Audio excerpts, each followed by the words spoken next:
Follow the buzzer.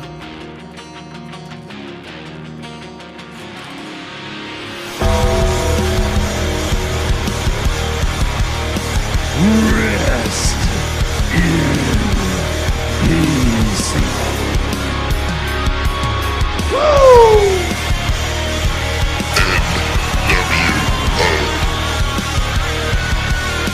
The best there is, the best there was, and the best ever will be. What you gonna do, brother? Hey, yo. Can you see me now? Strategy my Oklahoma ass. Life sucks, and then you die.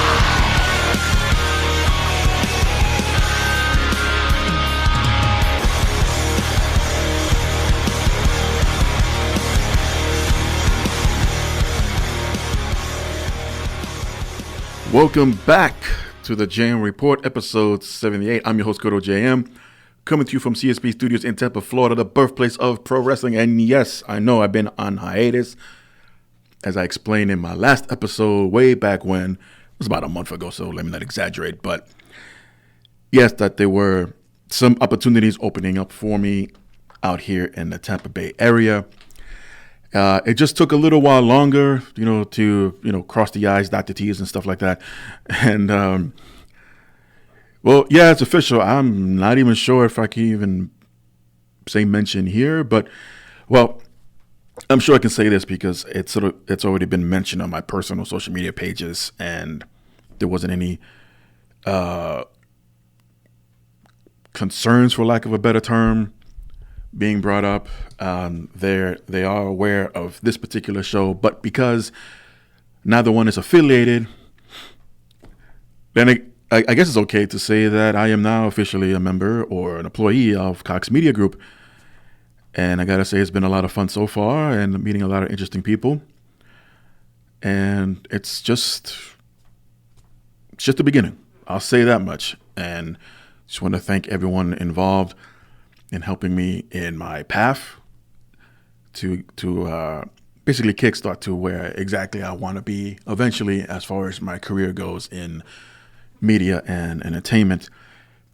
But for now,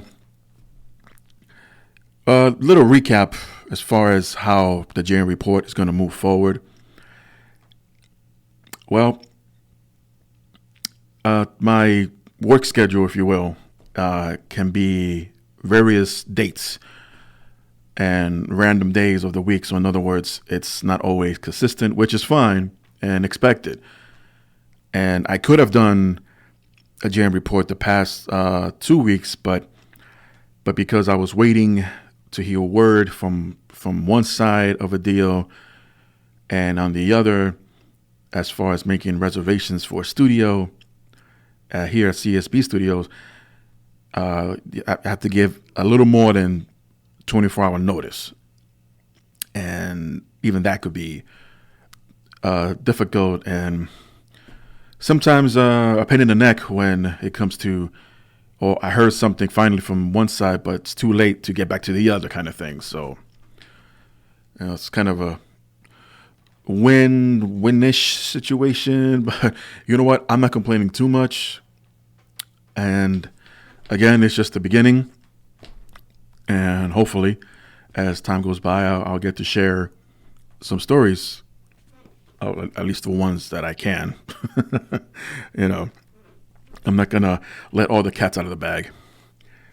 But with that said, as far as the JM Report goes, there's just so much going on, and with the added hours to my workload, I'm not always going to tune into Raw live, SmackDown, AEW, NXT, Impact, ROH, and among others.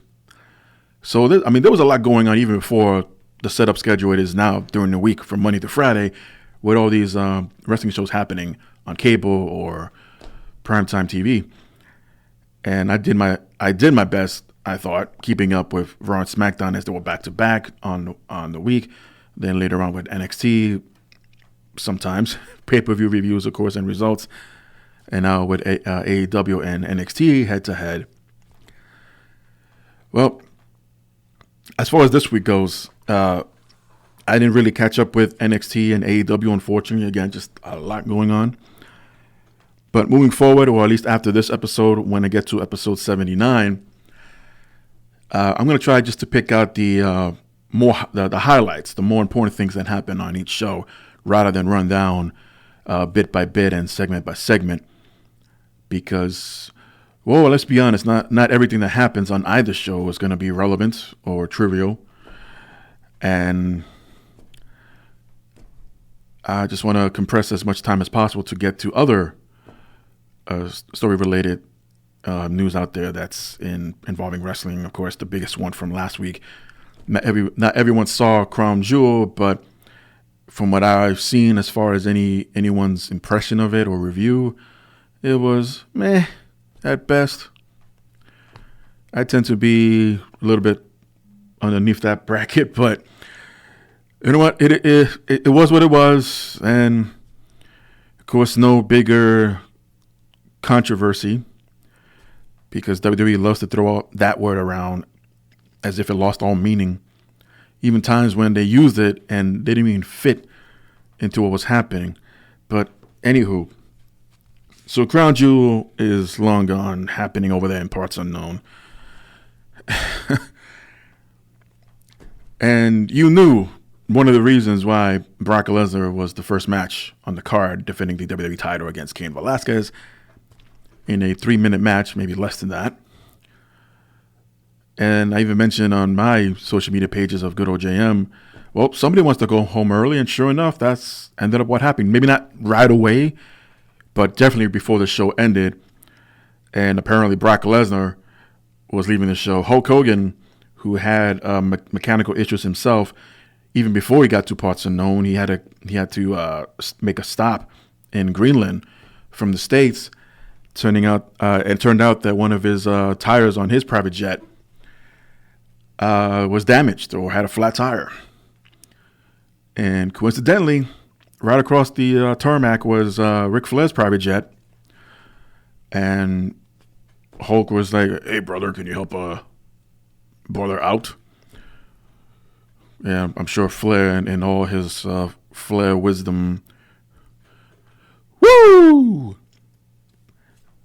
I guess that means yes in Flairish. And so Hogan and Flair, who are rivals going into Crown Jewel as team captains of their respective groups of wrestlers in the co-main event, shared the plane together along with Jimmy Hart. But on the way back, I missed the part where how Flair didn't have his jet coming back. But the story I heard, wow, I just made up a new word, trying to combine read and heard at the same time. It's been a while, folks.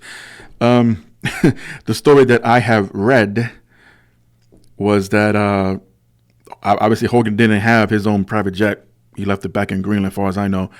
But it was Brock Lesnar who offered both Flair and Hogan a ride back to the States before the show even ended. So if that's the case, Lesnar had to stick around towards the end of Crown Jewel.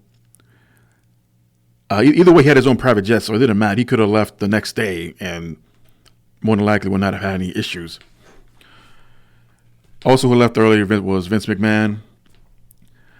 But the majority of the crew and the talent were left behind because, that's what everybody does. You stick around, you hang around, even though if you're already used or not used on the show. You just chill backstage, or maybe you need to hang around town. But the problem is, and this really sucks, even if things worked out for the better, it really sucks where you got to fly from that part of the world all the way back to the States in about, it's about a 22-hour flight, more or less, maybe 24. And they had to land in Buffalo, New York for an episode of SmackDown the very next day.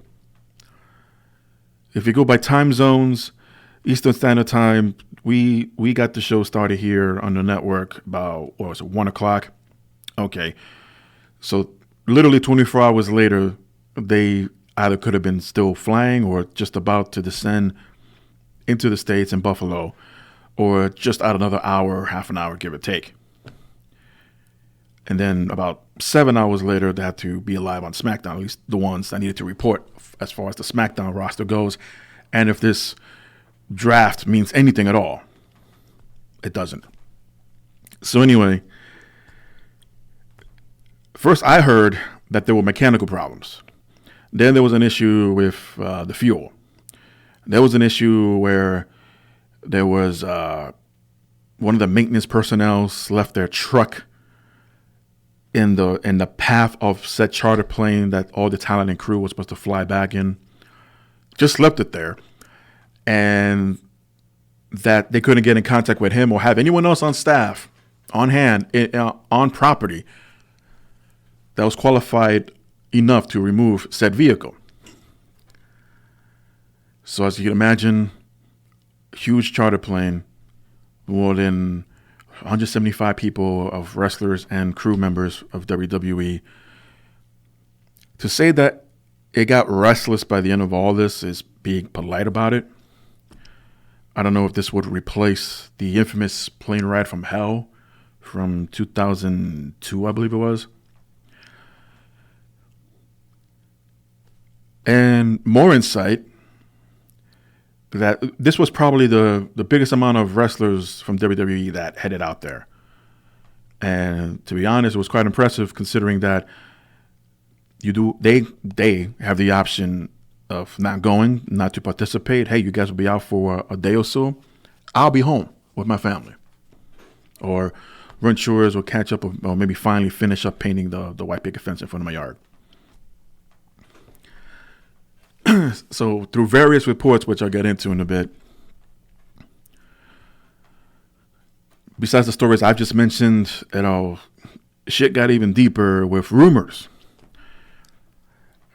Now, it's been said through Dave Meltzer, PW Insider, also Alvarez, forgot his first name, and apparently the last show that they were in parts unknown for, Super Showdown, no one was paid for that show. It's like, we'll make it up to you the next time you come back, which was last week. And again, weren't paid. No one else has confirmed this, not that I've seen. So I'm just piggybacking on what was mentioned and to maybe try to fill in some gaps here and there. But, that's a little...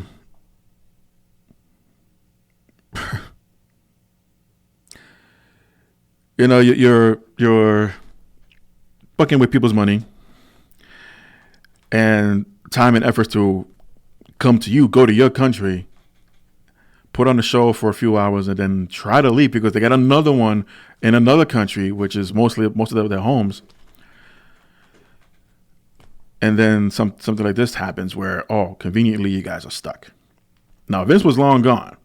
He was already home. No, he could have been already home. He was on his way home and probably got the word mid-flight about his people. Now, I bring this up because despite putting out a press saying that, there was unfortunate, well, not an incident, but it was unfortunate that the charter plane was stuck and talent for SmackDown will not appear as scheduled, but they still encourage everyone to tune in last week for Friday Night SmackDown and to give it a whirl. And at that point the majority, if not all, of SmackDown roster members are stuck in a different part of the world. So it's time for NXT to step up. Now, half of us thought that it would be maybe an NXT match or two. But, and it was announced during the Crown Jewel show that for Survivor Series, it would be Raw versus SmackDown versus NXT. Now, for something like that, I thought it would have been kicking off tonight, matter of fact, because they still got to get through, or they had to get through all the storylines. I think last week's main event was going to be Roman Reigns versus King Corbin, which they're going to make up for tonight. Yay. Anyway, so they kickstarted a week earlier, I believe, with the NXT, quote, invasion of SmackDown. And more so out of curiosity to see exactly what kind of show they were going to put with practically little to no wrestlers on the roster. But Lesnar made it back. Noticed? Yeah, that's why he left early. He probably left before right after Hogan Flair match. Who know? I'm not going to speculate anything as to how that was possible, but if this was pre-planned ahead of time to kind of have a bargaining chip, if you will, but I'll get into that. So SmackDown was basically the NXT show. There wasn't I was saying 95% of the segments had involved an NXT talent, and they didn't disappoint and ended up delivering a dream match for the longest between Daniel Bryan and Adam Cole for the NXT title, and Cole retained, fair and square, I might add. And I'm gonna say this: if you're a fan, you're watching a show like WWE AEW, but most of WWE shows get this kind of reaction. If you're constantly saying or using the term, slogan, whatever you want to call it, insert talent's name here, was buried. The show, the roster members of this show were buried, and this. I wouldn't take that far. I think there's a bigger argument with the ending of the Hell in a Cell main event this year, but that's a whole different story. That deserved an uproar. That deserved the backlash that it did. Otherwise, I'll keep saying this till the cows come home, the elephants, tigers, whatever the saying is, they would not have announced the Falls Count Anywhere match between Fiend and Rollins at Crown Jewel, where the referee can't stop it or whatever bullshit like that. They would not have inserted that into the match or the title or part of a stipulation had they not realized, yeah, guys, we screwed up at Hell in a Cell. It's not often, but hope there's more of this, that when they screw up and they get the backlash as much, if not more, than they did in that 48-hour span until Raw and SmackDown, yeah, you guys screwed up. You guys royally screwed up. So that deserved. I mean, there's no burial here and there. Personally, I think Fiend became champion way too soon, but, at least they're still not overexposing him. But that's another story, too. But there were those that thought that NXT buried SmackDown. And I'm like, guys, this is a story that's just starting. We were witnessing the beginning of a story, of an angle, which many really don't point out. They don't realize, I guess this is a new angle starting between these two or whatever. And the segues from one angle to another, there wouldn't be much connections. But back in the day, let's say that, it was Hulk Hogan and the Genius. Even though we already knew that he was about to be in the feud with Mr. Perfect. But Hogan first had a couple of matches with the Genius, and Perfect was nowhere in sight until that Saturday Night's main event match. And Hogan lost by countout to the Genius. And Hogan was the champion then. Unfortunately, that angle never escalated from there as far as a pay-per-view one-on-one match between Hogan and Perfect. But it gave for good TV. And that segued into the Ultimate Challenge, and Perfect ended up wrestling Brutus Beefcake at WrestleMania 6. Where was the segue? Of course, you had the Royal Rumble right before that, and that's a matter of fact. There was another unconnected segue or connection from one angle to another. It was just announced as Beefcake versus the Genius at the Royal Rumble. There was no feud there. There was no angle. It was just exhibition match, if you will. Match was over. Beefcake starts cutting Genius's hair. Out comes Mr. Perfect, who was already in the feud with Hulk Hogan that ended later on that night in the Rumble match. So I guess we have a new which was kind of a spoiler too if you think about it. We have a new angle between Perfect and Beefcake, and we're not going to see Perfect win the title anytime soon, if at all. Of course, he didn't. And that's how and when they had their match at Mania. Later on, we'll see the Warrior and Hogan interact in the Rumble match. That's how they had their title-for-title match at Mania. So there'll be hints, tidbits of one angle segue into another. Nowadays, it's just like, well, just turn the page. It's a whole new chapter. Same characters, but different storylines. Anyway.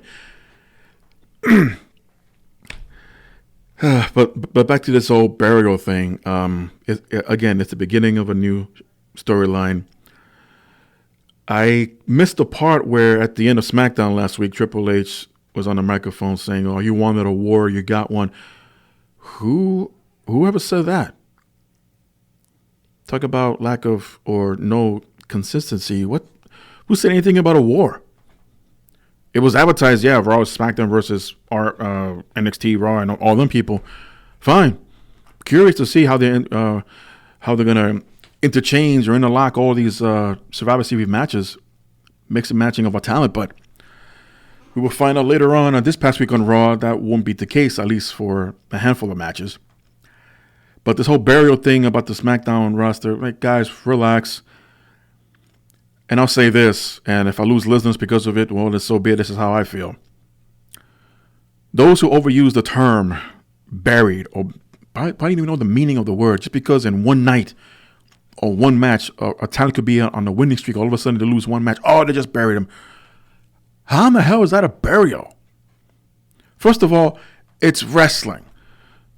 Second of all, yeah, most of the time there's going to be a payoff. I'll give you an example right now of what the hell is the payoff that you would ask, that you should ask. What the hell is the payoff for that angle between Rusev, Lashley, and Lana? What's the payoff? Unless Mattel is going to end up sending or selling a box set of Lana and Lashley at a restaurant setting, and in the background is a bonus figure of Rusev. But you got to put them together. Some assemblies are required. If you ask yourself first, before you get to the whole burial bullshit, ask yourself, what's the payoff? Especially for angles and storylines that just don't make sense, and chances are you're not going to be interested in. I understand Rusev can and will be a favorite. He has been. Lana was, Lashley. Let's face it. They dropped the ball with Lashley ever since he returned. Why couldn't they make an angle off the fact that Rusev just became an American citizen? Nah, screw it. He and his wife are divorcing, which is mirroring what happened a couple of years ago when it was it wasn't a three-way party. It was a four-way, which involved Ziggler and Summer Rae. But unfortunately, that didn't go anywhere because Lana and Rusev at the time legit spilled the beans that, hey, we're engaged and we're getting married. So that storyline came to a screeching halt, and they got tongue lashed because of it. And here we are, take two. But this whole burial nonsense, no.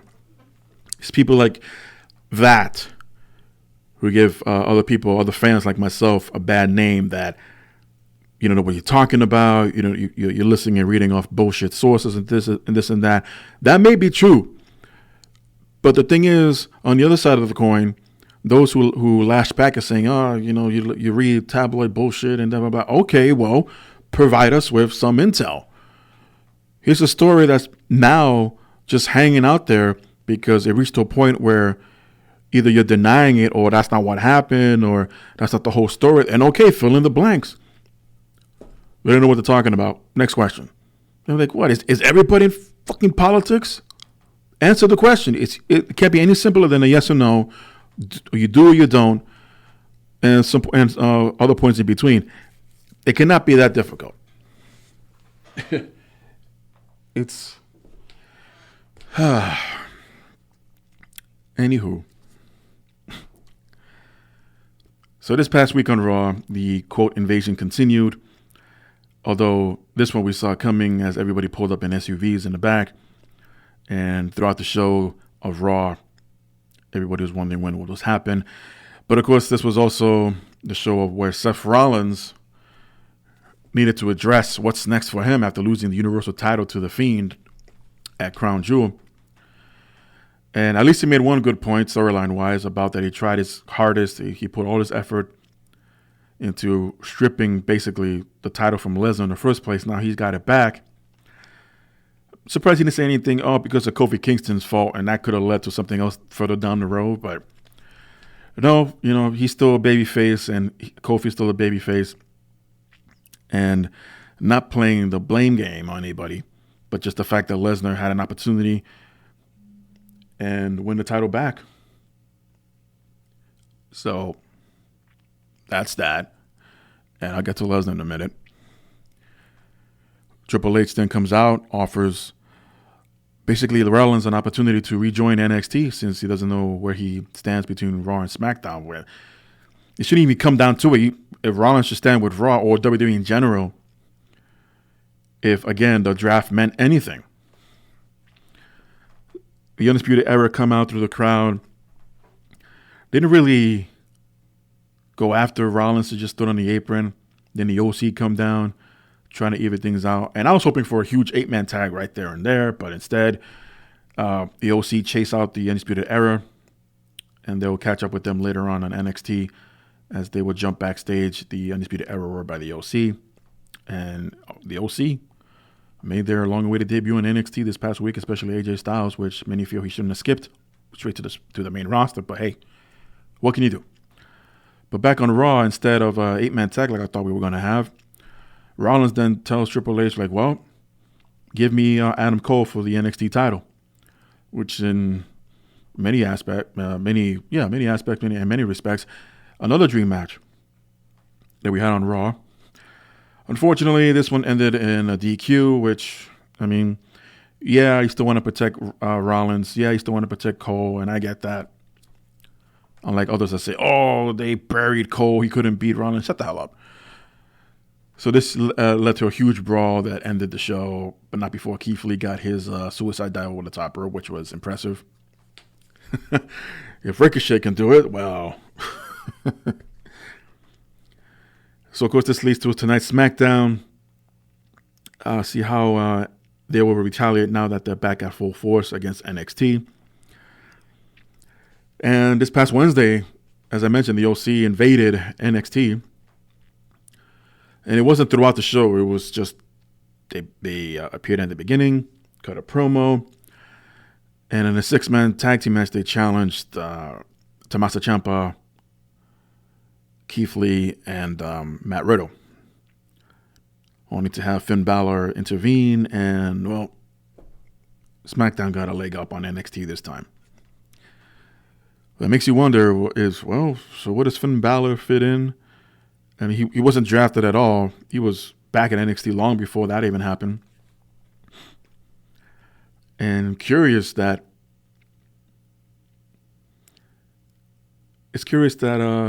maybe not. We probably won't see a club reunion.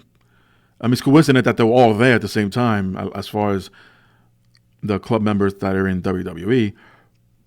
But I doubt it was set up from long before. Okay, first he sent Finn, and then we know we're doing this NXT Survivor Series thing, and then we'll send in the OC. It's just coincidence. Hey, don't get me wrong. It's not like I wouldn't want to see this faction back together and form their own club version of it in WWE, but they teased it before. And since then, there's been a huge gap. You had Finn Balor go down with injury.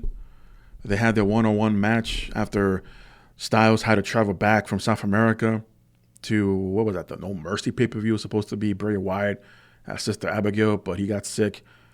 And as jet-lag as he was, Styles still made it back, and that led to that year's Survivor Series of Raw vs. SmackDown. And they had an epic match, I believe, even giving the Too Sweet salute at the end. So, would they do it this time? With hesitation, I'm going to say no, but doesn't mean I don't want to see that eventually sometime down the road. And speaking of which, again, everything leads to tonight's episode of SmackDown. Lesnar's no longer on SmackDown as WWE Champion because he, quote, quit SmackDown in order to head to Raw as the WWE Champion. So there's your loophole, I guess. How the hell can a Raw, how can a SmackDown superstar win a Raw title and still appear on SmackDown? Or maybe appear on Raw, but with the SmackDown title? It was mix and match there. I'm pretty sure I even botched that example. But Bray Wyatt, yes, is a SmackDown member. He challenged for the Raw title, which was the Universal title versus Seth Rollins, and he lost it in a Falls Count Anywhere match. So now Bray Wyatt, who was also stuck in parts unknown, couldn't make it to the Miz TV segment last week. More than likely would appear tonight. But this opened up the gates, if you will, because Lesnar's so pissed off at what happened at Crown Jewel after the match with Cain Velasquez tapping him out. He would not relinquish his key lock, his Kimura lock. And it took Rey Mysterio to hit him with a chair several times. And Lesnar just bolted out of there. So he was pissed, apparently pissed for 24 hours, that the next day, flying into the States in Buffalo, quit SmackDown. I'm going to Raw to find Rey. So Lesnar and Heyman show up on Raw searching for Rey Mysterio. And Heyman mentions that Lesnar is exempt from this draft bit, or as far as jumping from one show to another because of who he is. Okay. And well, I guess part-timers get a lot of leeway, I guess, and do whatever the hell they want. Anyway, so the WWE title is back on Raw for the first time in about 2 years, officially 3 years, ever since they created the Universal title. So now the Universal title is officially on SmackDown, which will more than likely debut tonight. Will it still be red? So is this going to go from a Tootsie Roll Championship to the Blue Bell Ice Cream Championship? I mean, there aren't too many condiments in blue or snacks in blues, unless they're wrapped in blue packages. But, I tried.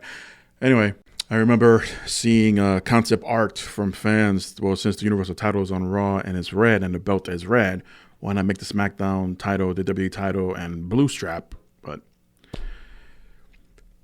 I guess visually, that'll make too much sense. I mean, the Raw and the SmackDown tag team titles do that. They're not gold plated, as many people say. Oh, the title's on the line. The gold it's not gold. People are colorblind too, apparently. Anyway, so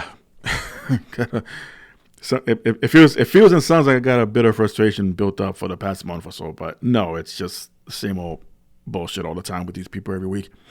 But so tonight, SmackDown again.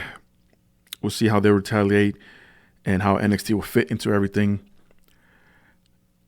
The AEW, matter of fact, has their long-awaited match between Cody and Chris Jericho for the AEW World title. It's tomorrow night on pay-per-view. If Cody does not win the title, he will never again challenge for the AEW World title. That's a bold statement to make. Of course, in hindsight and not in kayfabe world, well, how does it look if and this has happened before, whether if you're the owner or the son of the owner or co-owner or what have you, and you're the world champion of that same company or in this case, a wrestling company. I mean, back then, everybody knew who was who. We're talking in the 70s, 80s, maybe early 90s. But nowadays, of course, there's no secret. Everything's online and on the internet where you can look up pretty much anybody and find out some information about them.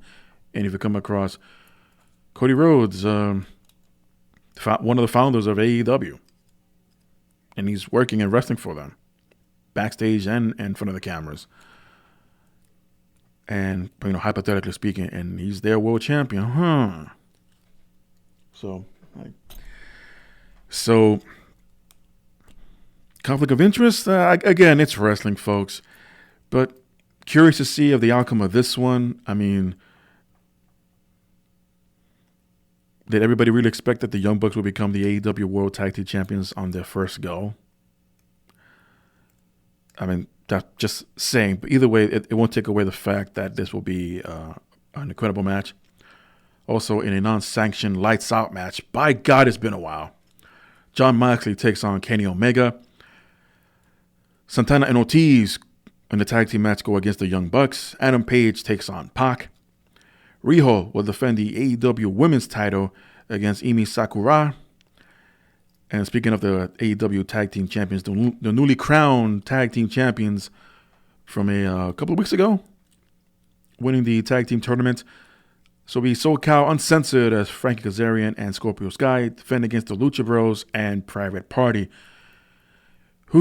Somebody make sure that these Skyways are clear for this one. Joey Janela would take on Shawn Spears with Tully Blanchard in his corner. And what is scheduled for the pre-show,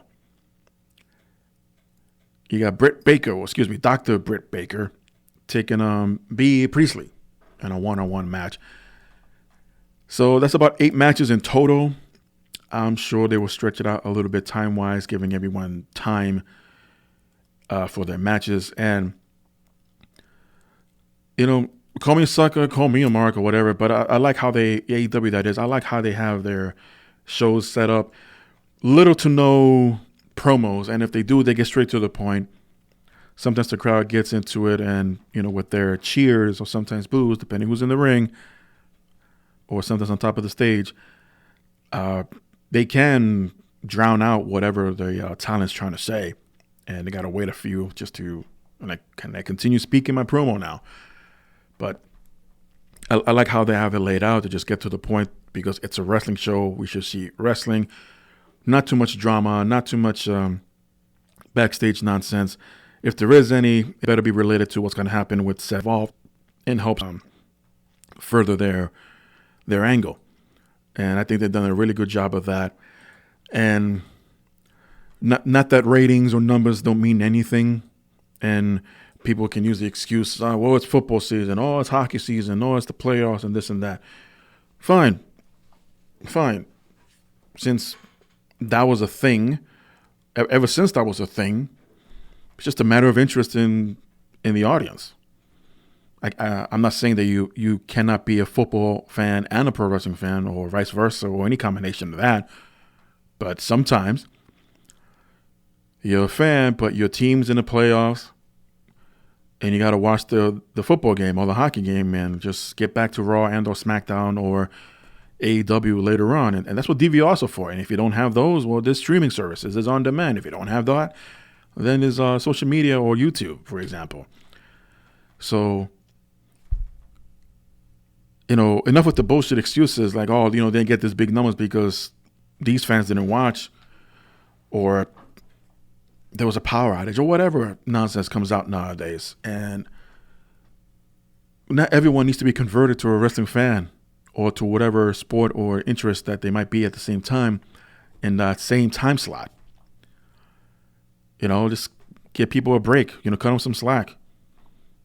I've been watching for years, and yeah, surprisingly, I would find myself without even realizing I will be watching an episode of Raw. All of a sudden, I'll switch over to see what FX is showing, or HBO.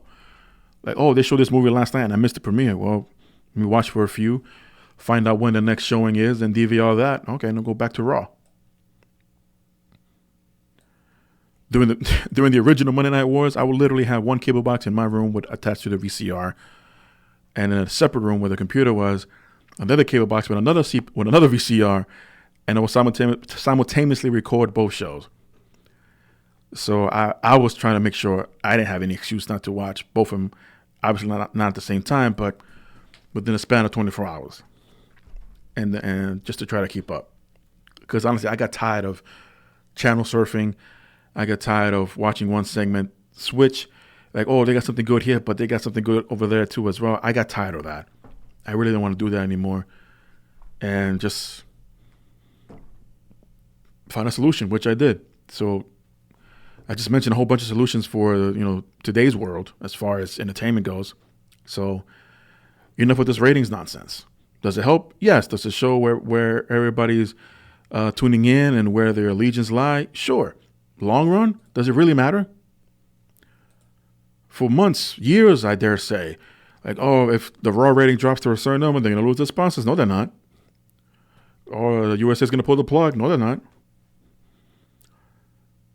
The only way that I would know that such a thing would happen if that's in their contract that they sign with whichever party. USA Network, Coca-Cola, Burger King, Case Jewelers, or whichever sponsor it is for that week or that day. You try to find that contract online somewhere, and you zoom in and highlight that says if ratings, why would this be in the contract is beyond me. But if ratings drop past this number only once, and our promotions or segments involved or had our logos in it, then we're done.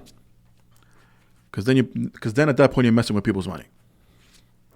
And believe it or not, it sounds a lot more complicated than I just explained. So everybody chill, relax, binge and watch Netflix or chill Netflix, whatever the saying is nowadays. Usually on my spare time and there's no wrestling going on, and once in a while I'll check into my news feed.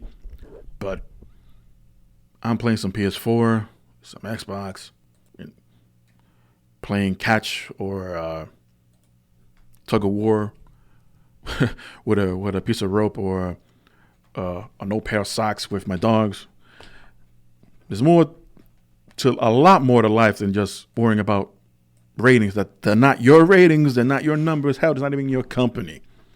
I appreciate that you have some concern, but at the same time, either you mislead yourself, you misinform yourself, or you're just reading way too much into it. If it's a case of ratings don't really mean anything or doesn't matter anymore, that's how I would look at it. But realistically, it's been like this for a long time. And what change, if any, have they occurred to fix that? From WWE's point of view, they just made things more complicated by adding more shows, adding more time, having less wrestling, if you think about it. And have people tuned out? Yeah, sure they have. Have people unsubscribed to the network? Sure. But think about the deal that they have with USA, the deal that they have now with Fox, and that extended deal, which I really didn't get into earlier with Parts Unknown. You know, it's just, they got nothing but money coming in. Speaking of which, Jerry Lawler chimed in on his own podcast discussing on what happened with the talent that was, for intents and purposes, left behind in the charter plane. And that there was a talent meeting right before Monday Night Raw. There's also some nonsense came out of that as well, apparently. But as far as Jerry Lawler's point of view, that during said meeting about what happened last Thursday into Friday, he states that Vince McMahon addressed the roster saying they never saw so many issues happening with travel at one time, and that Vince McMahon has decided not to use whatever company it was that chartered their flight to and from, and they will go with a completely different one, a more reliable one. Stated that no one was aware of any issues before the talent meeting. And he explained how many were frustrated that anything was explained to the roster, the talent members and the crew members on the plane, of any issues with fueling and onboard sensors. Discussed. He also mentioned that there was a language barrier, which I find bullshit. I mean, that's just me. You know, if I'm wrong, I'm wrong. But as of right now, I think that's bullshit. How many times have they been out there? And one, you're not once thought to bring an interpreter with you, or two, have one there already with you, or what's so complicated? You went through customs, you went through security, you boarded your plane, you fasten your seatbelt and fly away. I don't see how either interpreter, whether that one that was already there, one that came with, would not be, matter of fact, be more than one. Okay, hey, Vince, you're the boss. You need one at all times. Talent would have at least one or two with them in the locker room or outside in the arena or the stadium.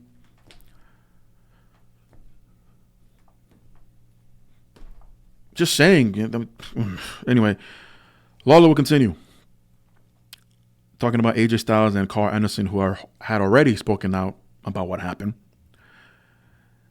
of not knowing what the hell was going on, in his words, stating that everything was explained in detail and debunking any rumors. Of course, he didn't get into too much detail. You can listen to yourself on his Jerry Lawler Show podcast and hear for yourself, and discussed about the new deal that's going through now until 2027. Vince also said, according to Jerry Lawler, about not using the charter plane anymore, as I mentioned, and doesn't say anything about any fear of their lives, any concern of that, any shenanigans or any other incidences that took place. Nothing happened. Just being stuck for so many hours. AJ Styles himself also chimed in. Well, he was more concerned about it, and rightfully so. I mean, he was thinking he was going to go see his family. I believe one of his sons was going to have his first wrestling match, and unfortunately he missed it. So he chimed in with his experience. He got stuck on the plane as well. Said, we were supposed to leave after the show. We got to the airport. They were not letting us on board. What was the problem? I'm not sure. I heard that there was a fuel truck in the way, and the guy who drove the fuel truck, well, I'm reading his statement verbatim, so that must have been a typo. But he heard of a fuel truck that got in the way of the plane, and the guy who drove said fuel truck had left it and went home. I mean, that makes no sense. Why would a fuel guy, why would he leave if he knows that he's got a plane that's leaving? Doesn't make much sense. There was some paperwork issues, and then finally, after at least 4 or 5 hours, we got on the plane. Then we found something was going on with the fuel. Something or another was broken. Now people can say what they want. No, it wasn't broken. I don't know. But I talked to the pilot on that 14-hour flight, talking to the pilot, saying, I guess they take naps too. And so he came out and we were all chatting, sitting around on this flight talking.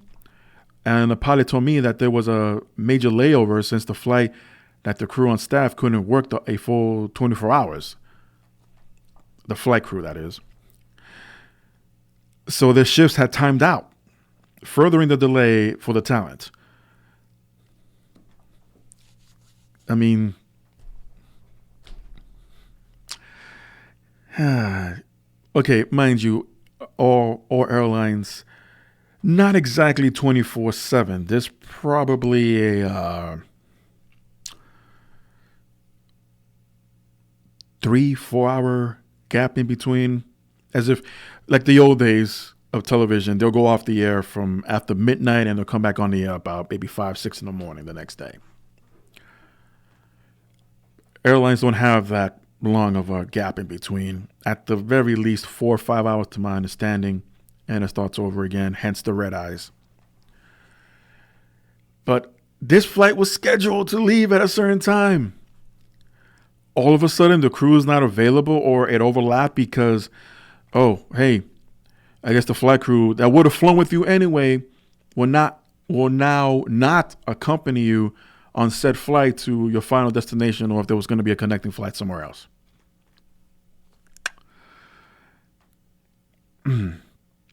Styles makes it clear that no lives were threatened or no weapons were brandished. Okay. He will go on to say, were there guns? Did they come out and go everybody off the plane? No, that never happened. My wife called me in a panic and she's scared to death. I go, babe, listen, we're not able to go anywhere. It's not a big issue. Nobody is threatening to kill us. There was none of that going on. Nobody was going to get murdered or anything like that.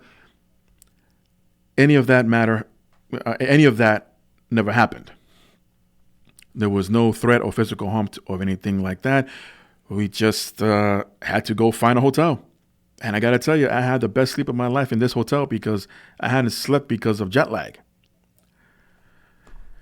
And he also disputed any rumors between Vince McMahon and the Saudi prince, or a Saudi prince, saying that he has no idea what went on. All he knows that he had a job to do, and that the whole delay angered him partially because he missed his son's wrestling match and was out of his control as well. So, and I always heard that AJ Styles is a cool, collective guy. Rarely, if ever, loses his cool, his temper. But, you know, we're all humans. We can still get frustrated and upset. In his case, AJ Styles' case, that he was missing his son's wrestling match. And as far as what he doesn't know, this is where speculations, rumors, conspiracy theories, if you will, that this whole delay, this whole layover, this whole charter flight not flying out was a bargaining tool in order to have Vince McMahon extend the contract with them. Otherwise, you're not getting your talent back. Now, I'm not making this stuff up any more than why the sky should be always blue. And it's a scary thought. AJ Styles is not known to be a liar, but it's good to hear that no one was threatened. No one came on board as if this was a hijacking or any kind. And we've all thought this. We've all had concerns. As a matter of fact, to anyone flying out of country that we know, whether they're in our personal lives or we're fans of, and it's not something that they do on a regular, but when they do, you're concerned. If you have a loved one right now that recently was about to fly out because he or she is about to serve with the military, you have more than just concern for that individual and hopes that he or she makes it back the same way you saw them leave. And I give all the respect in the world for those who sign up, those who volunteer, and are very fortunate to return.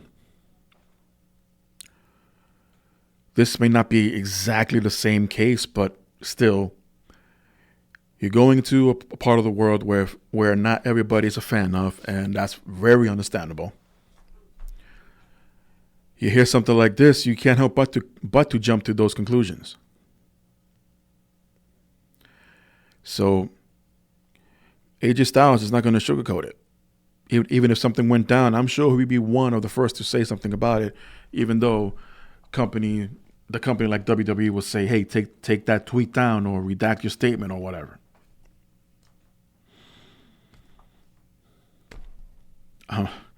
I'm sure something like that is in the contract where you can't speak any ill will about the company that you're working for and that they're paying you, but there's got to be a limit, folks. But again, thankfully nothing like this happened where said speculation, said rumor, said conspiracy theory can hold any weight anywhere. It probably won't be ruled out anytime soon, but still, I look at it as a little bit more than coincidence. Was the deal going to take place anyway to extend it had they not been stuck there? The fuel truck in the way, the flight crew all of a sudden not available. McMahon leaving the country right beforehand, Brock Lesnar, Hulk Hogan, Ric Flair.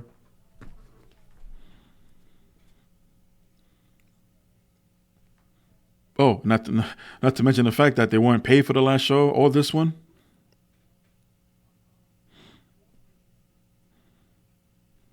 Well, you draw your own conclusions. I'm sure the wheels are turning as I'm saying all this. Leave a comment, you let me know. What do you think is going on? What do you think is going to happen between now and 2027 as the WWE and the prince, or one of the princes, whatever the term is for a plural prince, because the said prince is also the government. So, yeah, of that part of the country, or part of the world, I should say. Corey Graves also chimed in during this week's episode of After the Bell. Talked about various reports and rumors as why the talent was delayed leaving Crown Jewel, or after Crown Jewel, saying that you can only speak from first-hand experience, and he's heard and read the same things fans have. But he overall said he had a good experience on the trip. Graves said that the travel over there was a lot of fun and easy, and while he had his own reservations the first time he went over there as well, the people have been welcoming and the event surpassed expectations. The only negative he had to say about it, personally, was that his body didn't adjust to the time difference, but caught on awesome experiences otherwise. So, again, nothing along the lines, of course, at least according from his point of view. Didn't really mention anything about what happened on the flight, the one that was delayed and the one he took eventually home, but nothing negative. Moving on. If you saw this week's episode of The Goldbergs on ABC, you will know that it was a WrestleMania theme episode. There was so much inconsistencies. So many. There would have been time paradoxes. Let's put it this way. The Goldbergs are based on the 80s. And I don't see that show unless a wrestler is on it. Goldberg's been in it a couple of times, I understand. And I only saw the first appearance. And this week, it was hyped up so much early in the week. And if you watched it, it's on demand now. But if you watch it, Hogan's appearance was less than a minute. He was wearing current Hulkamania or Hulk Hogan shades that did not exist back then in the 80s.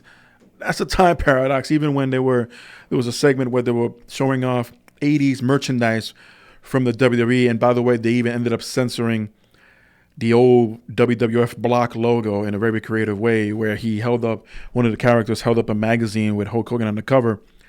I believe it was redesigned, but where the WWF logo would have gone in the upper left-hand corner, they blocked it off with the shipment address that it will go to. Instead of on the bottom right-hand corner where the barcode is, it was up there. So very slick. I'll give him that. But Hogan was not using his Hulk Rules shirt just yet. That will come in the 90s, early 90s. And I think Hogan was wearing modern-day Reeboks or Nike shoes to color coordinate with his yellow and red attire when he was backstage and he ran into these two kids. Yeah, I get his nitpicking, but overall I thought it was a funny episode. There was a subplot with the mothers and a neighborhood watch.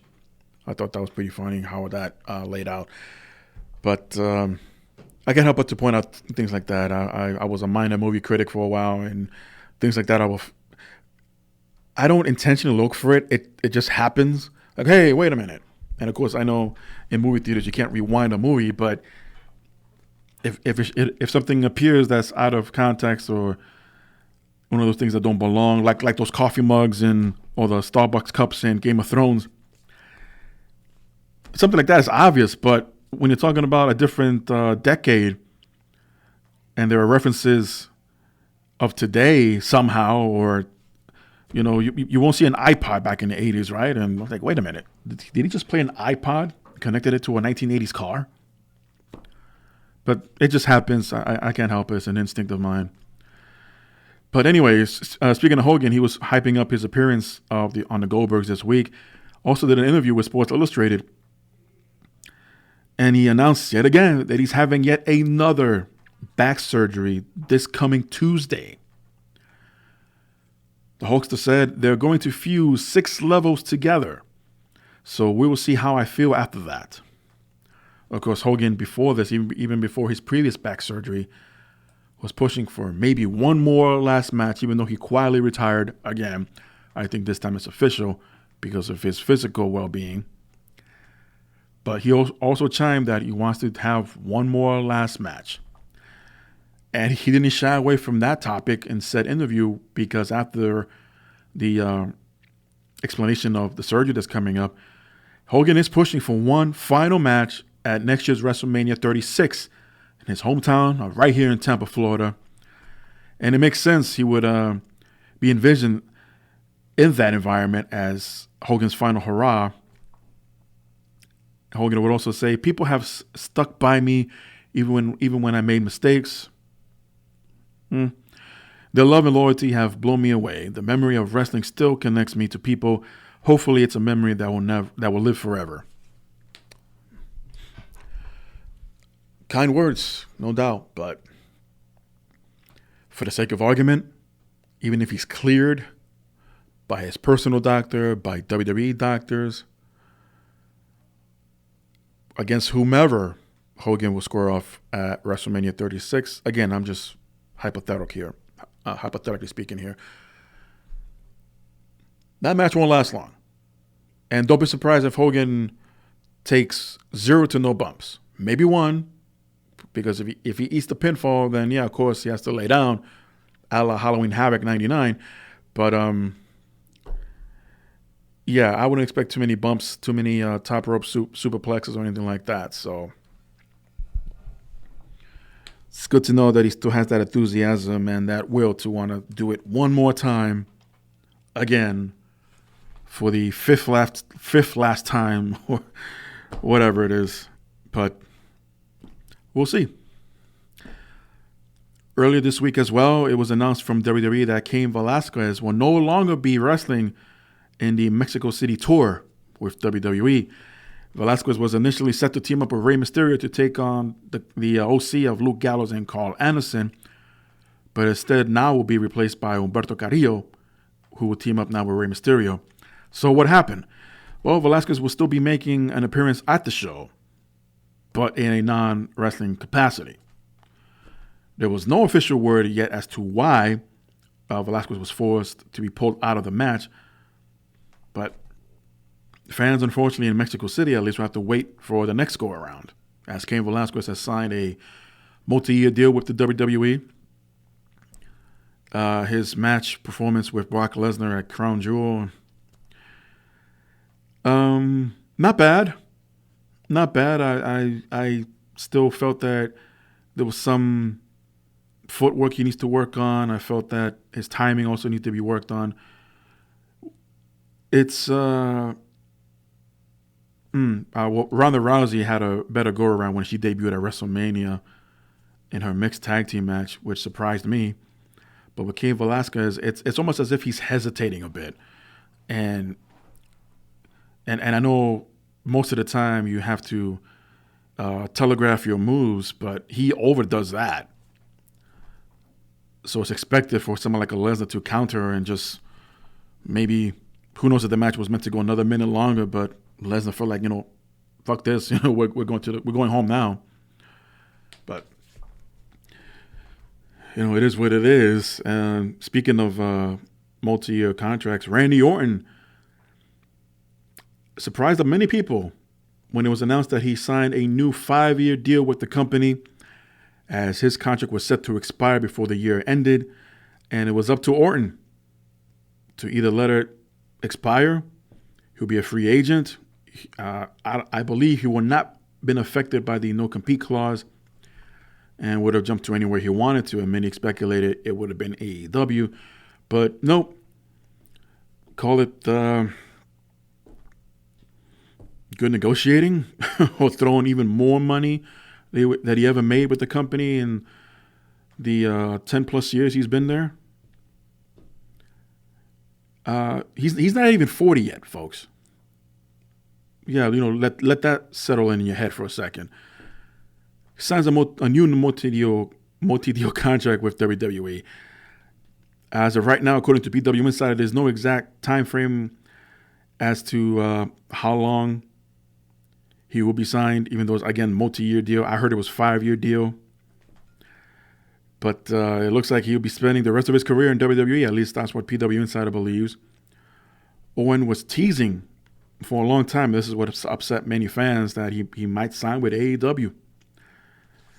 But that was never the case, or at least not now, and may not happen, if ever. For those who are wondering where Alexa Bliss has been, she even missed out this past weekend appearance in New York City for WrestleFest, was replaced by Becky Lynch, who many have been praising ever since, because her, along with everyone else at that table, Ricochet, Seth Rollins, AJ Styles, they were all beyond jet lagged. I believe also Sasha Banks was there. And I believe it went down where those in charge of WrestleFest and oh my goodness, is it Ringside Collectibles? Jeez, I remember attending one of their, and it's not WrestleFest. Good Lord, it's Ringside Fest. I remember attending when Bret Hart made one of his very first appearances back in New York after years, I think. This was back in 2005, I think, 2006. Very long time ago. But point being that, yes, Alexa Bliss was originally scheduled to appear, meet and greet with the fans, but couldn't make it. So according to PW Insider, she's been recovering from a shoulder injury. And it may or may not have happened back in the Hell in a Cell pay-per-view, but that's also why she's been off of television as of late. And remaining teaming up with Nikki Cross, as there was nagging injuries moving forward. And there's no current timetable as to when Bliss will return to action. Doesn't mean that she can't appear in a non-wrestling position, but we'll see. So those who have been crying, oh, they're not booking Alexa Bliss, it's only Nikki Cross. Shut up. Again, you guys, just relax. There's always a reason for everything. Even though most of the time is, well, we got nothing for you right now. Yes, that's the only one where I'll agree with you. As far as you got this talent but you're not using properly, yes. But any other time, I'm sure there's a reason for it. So, what's next? Well, I guess I should break down the injury list as of today. But quick side note, Jeff Hardy is scheduled for a December 5th court appearance in Moore County Court for his October arrest while driving, was DWI, driving while impaired. Hopefully that goes well for the guy and he receives the help that he needs. Jerry Lynn, former ECW World Champion, has announced he would be missing this weekend's StarCast, unfortunately, due to some health issues stemming from all the punishment he's put on his body over the years, combined 3 decades, as he put it. And he is slated for an MRI. I believe this took place yesterday. And that the results will be returned by Tuesday next week to pinpoint and treat whatever problems is happening internally. So here's to, good wishes for Jerry Lynn. Also of ECW alumni, Francine, Queen of Extreme, underwent surgery this past week for an abdominal reconstruction as well as a repair of hernia. Ouch. She did take to social media afterwards to let everyone know that she's doing great and recovering nicely. This is the 3rd such surgery for Francine. Doctors placing a mesh to secure her stitching, which came underdone prematurely after the first 2 surgeries. So that could not have been pretty. Francine has already gone through the surgery and is resting and waiting to return home. She did one of those thumbs up selfies on social media. So if you haven't already, reach out to Francine and wish her well.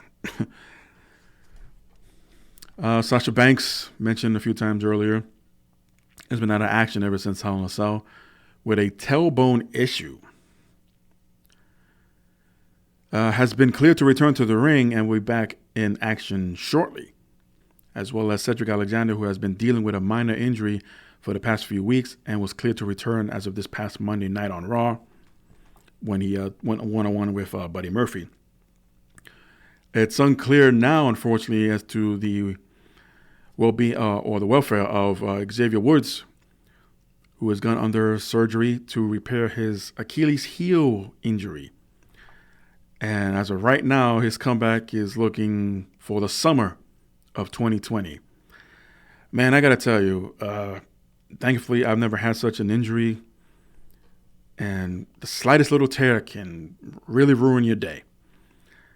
And if you ever felt or touched your Achilles heel, which is exactly where it is and where it sounds like, you can tell how very delicate it is. I can only imagine if there's a cut on the outside, how that would feel, much less a tear on the inside that has to be surgically repaired. And it's no joke to mess around with while you're recovering, because you will be in a cast and eventually in a walking boot for months. So I would expect Xavier to eventually to continue with his YouTube channel of Up, Up, Down, Down, but I've seen returns of other wrestlers that had a similar injury or the exact same one, and they've lost a tremendous amount of weight. Not where they come back skin and bones, no, but noticeably amount of weight from anywhere to 20 to 50 pounds. And Xavier's always been a really big, fit, bulky guy. So just curious to see how he's going to maintain his diet. I mean, it has nothing to do with his throat, his stomach, his intestine. That's nothing like that. But, sometimes if you're just recovering from whatever kind of injury and you're in a cast, doesn't mean you should change your diet too much. But you're at the gym, you want to use the treadmill. How can you with one leg and the other one's in a cast? Or you have to get from one machine to another. I mean, obviously that requires movement in said leg that needs to be recovering. So in short, I'm just trying to say how everything's going to be slowed down in his workout regimen. I know he's taken too many interviews where he's talked about a healthy lifestyle when it comes to his diet. So I'm personally curious to see how he's going to carry that moving forward until he's able to be cleared medically from all sides and compete once again. Because right now it's Kofi Kingston and Big E moving forward with the New Day as a two-man group, two-man act, if you will. So I'm just going to wrap up here. I know it's usually or unusual a short episode, but again, I'm just getting back into the flow of things. I just wanted to pick out storylines, or not storylines, but news article lines involving pro wrestling based on said titles of the article. And I just wanted to discuss it real quick. Let everybody know that I'm still around. You're not going to get rid of me that easy. And again, it's another process that I'm going to get back to the flow of things, balancing everything out. I do have a second job on the side. Technically, I'll make it my third job. But that one's more easier to adjust to because, technically speaking, I'm my own boss and I can make my own schedules when it comes to that. Doesn't mean I'm going to neglect my responsibilities or my priorities for that particular job, which I choose not to mention here. But just moving forward with everything and just a matter of balancing everything out to, not only myself, but to keep others happy as well. I still do answer to other people. And those are the ones that I'm trying not to, upset or worst case scenario, upset the system. So we'll see how that goes as time moves forward. So if moving forward, as far as the Jam Report goes, if I can't drop an episode on a Friday, more than likely I'll probably drop it on a Saturday. And even that could change later on. But for now, that's the kind of schedule I'm looking at. And again, Want to thank everyone for their support and patience and understanding, most importantly.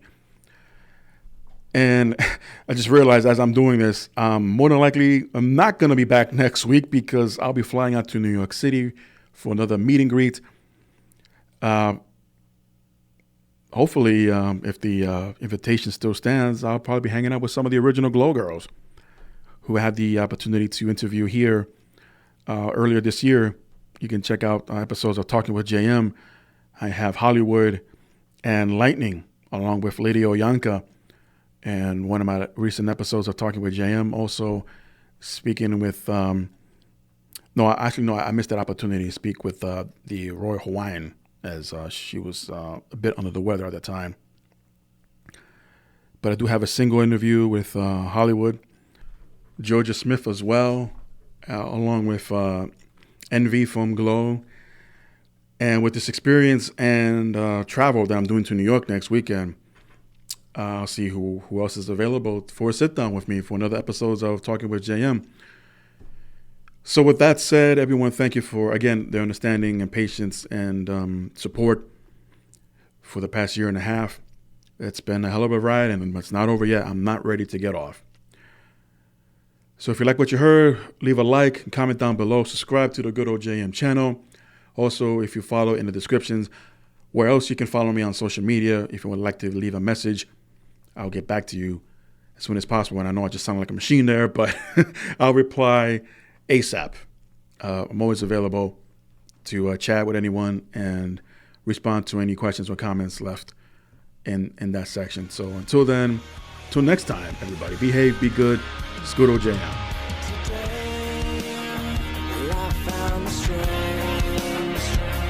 Open my eyes, leave it all behind. So open your mind and realize that your beautiful world could take my life. And I'm sinking under, drowning faster. Please just let me breathe.